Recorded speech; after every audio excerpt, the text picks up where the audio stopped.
Guys, nandito kami sa Ayala Mall sa Parañaque, malapit sa airport.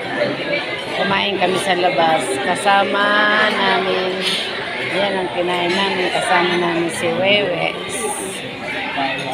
si Daddy, Tita Girly, and I. Hi guys! Liho kayo, kain kayo. Yan ang anak ko na si Chan Taguba.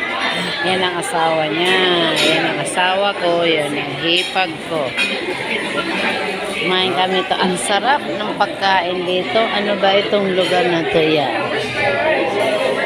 Maraming tao. Maraming tao. Yan.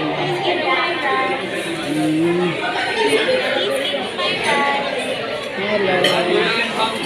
Thank you for watching. Don't forget to follow my real account. Bye-bye.